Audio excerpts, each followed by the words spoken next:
Karibu ikaze nanone muri studio zacu z'inkuru z'ibihe. Iki kiganiro turatinda cyane cyane ku nama mbi abagore bagiye baha abagabo babo. So, Mukapotifari hari akaririmbo ninde wakaririmbye we yanga kuryamana na Mukapotifari na harya ninde we ni abarundi ariko ni abarundi baririmbye ako karirimbo. Nimba ukazi neza uze kukatwandikira muri komenti sibyo. nimba ari icyo utujede ntunyicishe utujede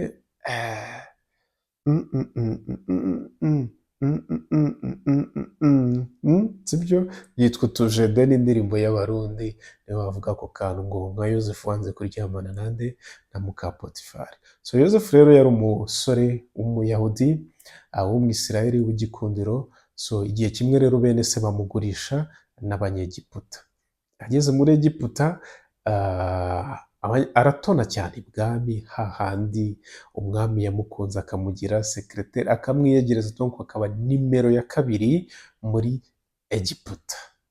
Umugore aza kugira gute kumukunda, aramuhamagara ashaka ko baryamana, nuko Yosefu aramwikura arabyanga arirukanka, ariko malchance ahasiga umwitero wiwe ku buriri.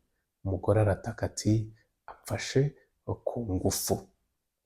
Atamfashe ku ngufu, nuko bafata umuhungu bashyira hehe muri gereza. So ibi specifically birareba ba bagore bafatisha ibyemezo bibi abagabo babo.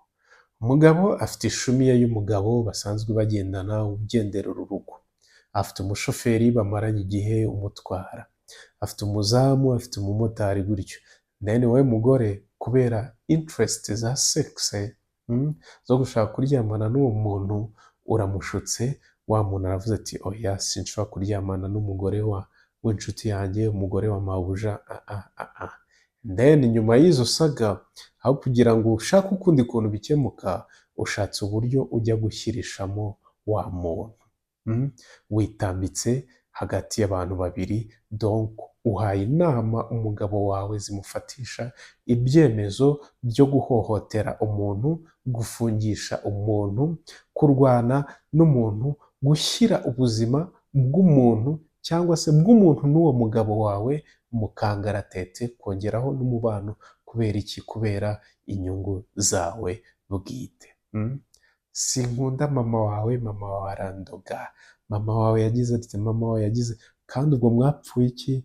Mwapfuye ko probably yaje akubwira ati se muko waharuye utu twatsi turaha. Ubwo ubu uramututse, umukecuru nawe asaze, niko mubyita. Tuvuga ati uyu mukecuru umuhungu we nabimenya bizaba ibibazo. And then wegereye wa muhungu uramubwira ati mama wawe bla bla bla bla bla bla. Uteranyije umwana na mama we kubera iki? Amafuti yawe. Hanyuma rero dukubitane mu kiganiro kizakurikira iki ngiki. Subscribe, like, share, hanyuma comment, and then my friend, Imana ikurinde umurengwe, ikurinde n'inzara nyinshi, kuko ari inzara nyinshi ari n'umurengwe, byose birandagaza. Ciao ciao, bye bye. Ibiganiro byacu nakagaruka naho ubutaha.